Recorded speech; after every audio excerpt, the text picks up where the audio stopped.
नमस्कार दर्शकों, मैं स्निग्धा इस बार आपके लिए द्रौपदी के ऊपर कुछ पंक्तियां लेके आई हूँ। द्रौपदी, जैसा कि हम जानते हैं, ये एक ऐसा पात्र है जो राजा द्रुपद, जो अत्यंत पराक्रमी थे, उनकी बेटी थी, धृष्टद्युम्न की बहन और 5 पांडवों की पत्नी। लेकिन ये सब होने के बावजूद उनके साथ जो अन्याय हुआ था, उस अन्याय के वजह से जो संताप उनमें था, वो संताप ही उनकी ताकत थी। अत्यंत असाधारण नारी होने के बाद भी उनके अंदर प्रेम और संताप जैसी जो नारी सुलभ दुर्बलताएं थी, उसका वर्णन मैं कुछ पंक्तियों में आपके सामने करना चाहूंगी। अग्नि जैसा जीवन, अग्नि जैसा जीवन एक प्रश्न चिन्ह था सम्मान मेरा। मैं यज्ञ के ताप से निकली थी, मैं यज्ञ के ताप से निकली थी, यज्ञ सैनी था नाम मेरा। अद्भुत थी, अद्भुत थी, अलौकिक थी, कुछ ऐसा मैंने स्वरूप लिया, न बचपन देखा न बचपना, सीधे युवती का रूप लिया। अर्जुन पत्नी, अर्जुन पत्नी का मान पाकर भी सम्मान में मैं घट गई। अर्जुन पत्नी का मान पाकर भी सम्मान में मैं घट गई। कुंती के एक ब्रह्मवाक्य से मैं 5 भाइयों में बट गई। फिर वो दिन आया, फिर वो दिन आया जब आर्यवीर सभी मर्यादा सीमा लांघ गए।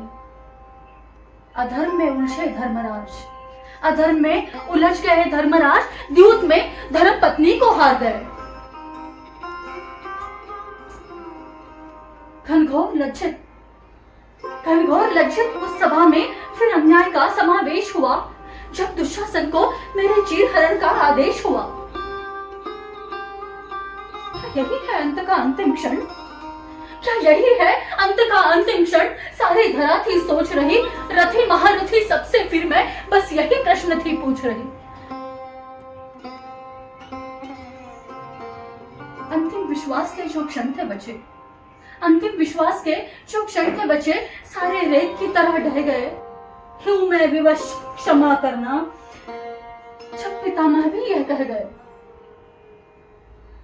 अश्रुओं में बह गया सभी, अश्रुओं में बह गया सभी था जो मैंने श्रृंगार किया। सम्मानित नहीं यह शापित है, राधे ने भी हुंकार किया। थे सारे वीर शीश झुकाए, थे सारे वीर शीश झुकाए, तो फिर किसे निहारती मैं? ऐसे भी न बुलाती गोविंद को, तो फिर किसे पुकारती मैं? एक चीर का रुण था, एक चीर का रुण था, जो गोविंद ने उतार दिया भरी सभा में। भरी सभा में फिर कृष्ण ने कृष्णा का श्रृंगार किया। ये सिर्फ त्रेता द्वापर की बात नहीं, ये सिर्फ त्रेता द्वापर की बात नहीं, मेरा किरदार आज भी जिंदा है।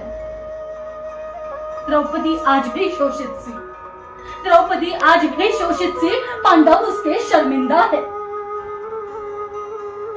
कानून प्रशासन नेता पत्रकार, है कानून प्रशासन नेता पत्रकार, सभी पांडव के किरदार में। सब विवश होकर बैठे, सब विवश होकर बैठे हैं द्रौपदी के निर्वस्त्र होने के इंतजार में। लेकिन अब ये द्रौपदी प्रश्न न पूछेगी, लेकिन अब ये द्रौपदी प्रश्न न पूछेगी, उसे स्वयं प्रश्न बनना होगा। कलियुग में गिरधर न आएंगे, कलियुग में गिरधर न आएंगे, उसे स्वयं कृष्ण बनना होगा, उसे स्वयं कृष्ण बनना